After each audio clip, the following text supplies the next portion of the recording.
नमस्कार, मैं हूं डॉक्टर बीके पालीवाल। आज के सेल्फ हेल्प लेसन में आपका स्वागत करता हूं। आज का सेल्फ हेल्प लेसन है आसक्ति बनाम अनासक्ति। इसका हम विश्लेषण करेंगे। सुखी, शांत और सफल जीवन में संतुलन का सूत्र है ये।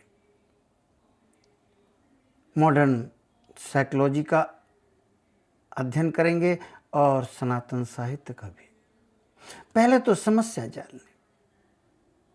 बुद्ध कहा करते थे कि सभी सफरिंग्स के मूल में आपको अटैचमेंट मिलेगा।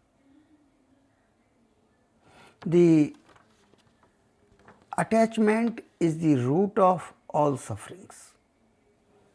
ये महत्वपूर्ण है और इसको सबसे पहले जान लेना चाहिए।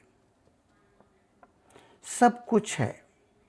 आप बहुत लोगों का विश्लेषण करें और पाएंगे कि बहुत अच्छी नौकरी है, धन धान्य से परिपूर्ण है, लेकिन फिर भी मन उनका अशांत है। क्या कारण है? कारण है आसक्ति। किसी चीज़ से ऐसा बंध गए हैं भीतर से कि उसके बगैर जीवन संभव नहीं है। परिणाम से चिपके हैं। लोगों से भावनात्मक तौर से आश्रित हो गए, जुड़े नहीं, बंध गए। भावनात्मक तौर से आश्रित हो जाने से आपका जीवन सुखी नहीं हो सकता। पहचान, पद, पैसा, रिश्ते, इन सब से आसक्ति छिन जाने का या कम हो जाने का जो कष्ट है, वो फिर उनके दुख का कारण बन जाता है। सनातन साहित्य का सबसे पहले विश्लेषण करें।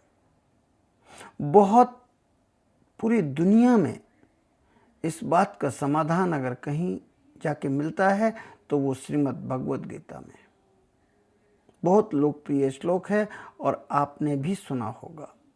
कर्मण्ये वाधिकारस्ते मां फलेषु कदाचन मां कर्म फल हेतुर्भु माते संगो अस्ति अकर्मणि।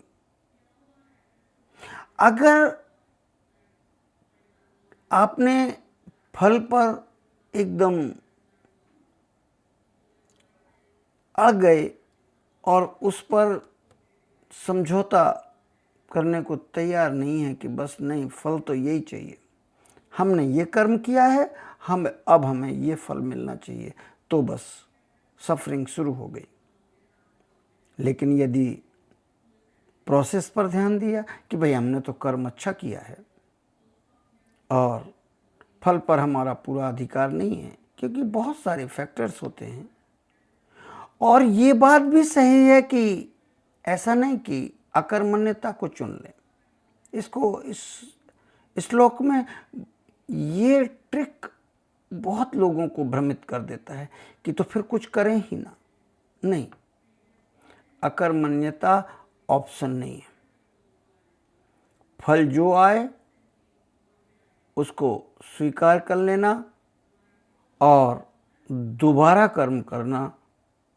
मैं थॉमस अल्वा एडिसन को इस सिद्धांत को मानते हुए दिखाई देता है। 10,000 प्रयोग असफल हुए।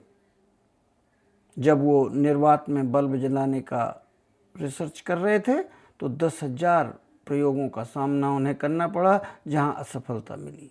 लेकिन ये हमारी छोटी सोच है। थॉमस अल्वा एडिसन कहा करते थे कि उनमें से एक भी प्रयोग असफल नहीं था। प्रत्येक प्रयोग ने बताया कि क्या काम नहीं करेगा। फिर उसके बाद उन्होंने प्रोसेस को थोड़ा ठीक किया, अगला प्रयोग किया, ये भी नहीं होगा, फिर अगला प्रयोग किया, ये भी नहीं हुआ, और एक क्षण ऐसा आया जब निर्वात में बल्ब जल उठा। तो सनातन साहित्य का ये अद्वितीय श्लोक हमें इन सभी सफरिंग्स का हल बताता है क्या करना चाहिए। तो कहते हैं कि कर्म करो पर फल पर अपना नियंत्रण चाहिए, ऐसा नहीं होना चाहिए, और अकर्मण्यता का भी कोई ऑप्शन नहीं होना चाहिए। अनासक्ति को गलत मत समझें कि सब कुछ घर बार छोड़ छाड़ के कहीं जंगलों में और हिमालय की गुफाओं में जाना होगा, ऐसा बिल्कुल नहीं है। विवेकपूर्ण दूरी पर्याप्त है। प्रेम के साथ स्वतंत्रता स्वीकार होनी चाहिए। मॉडर्न साइकोलॉजी के कुछ सिद्धांत मैं आपको बताता हूं जो अब तक मैं जान पाया हूं। Attachment theory, acceptance and commitment therapy, act बोलते हैं इसको। साइकोलॉजिकल फ्लेक्सिबिलिटी, लेट गो, चीज़ों को जाने देने का भाव। Focus on values not control. होता ये है कि हम कोई भी कर्म करते हैं तो परिणाम हम निश्चित चाहते हैं, और जब वो परिणाम नहीं आते हैं उसके अनुरूप, तब फिर विषाद और अवसाद पैदा होता है। कितने कोचिंग इंस्टीट्यूट में विफल होने पर कितने दर्दनाक निर्णय, एक्सट्रीम डिसीजंस बच्चे ले लेते हैं। ये इसका खराब से खराब उदाहरण है। लेकिन जो दोबारा नए प्रयासों के साथ भिड़ जाते हैं और सफल होते हैं। रिसर्च के आंकड़े बताते हैं कि कई लोग परिणाम स्वीकार नहीं कर पाते हैं और अवसाद में चले जाते हैं। यही आपका आउटकम इंडिपेंडेंस, माने परिणाम कुछ भी आए, हम अपने कर्म को बेहतर करेंगे और अच्छा करेंगे, ये यदि भाव आ गया तो हम सफल हो गए। न्यूरोसाइंस भी ओवर अटैचमेंट को कहती है कि उससे आपका फियर सर्किट शुरू हो जाता है। Detachment improve emotional regulation. भावनात्मक तौर से यदि आप डिटैच्ड हैं तो भावनात्मक तौर से आपका इमोशनल रेगुलेशन बहुत बेहतर होगा। निष्कर्ष, इमोशनल मैच्योरिटी आएगी। ये मैच्योरिटी आपको स्वतंत्रता प्रदान करेगी और आप सुखी जीवन, संपन्न जीवन, और जिसे कहना चाहिए कि इमोशनली बैलेंस्ड लाइफ आप जी सकेंगे।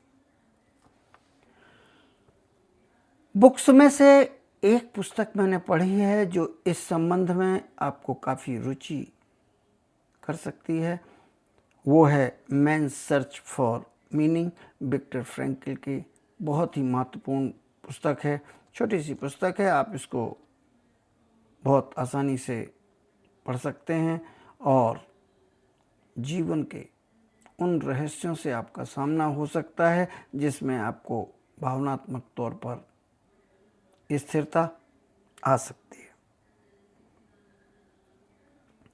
आसक्ति दुख देती है और अनासक्ति स्वतंत्रता देती है। सनातन साहित्य और मॉडर्न साइकोलॉजी, न्यूरोसाइंस, ये सब इस बात में सहमत हैं। बंधन बाहर नहीं है, बंधन भीतर है, मन के भीतर। तो आज इतना ही।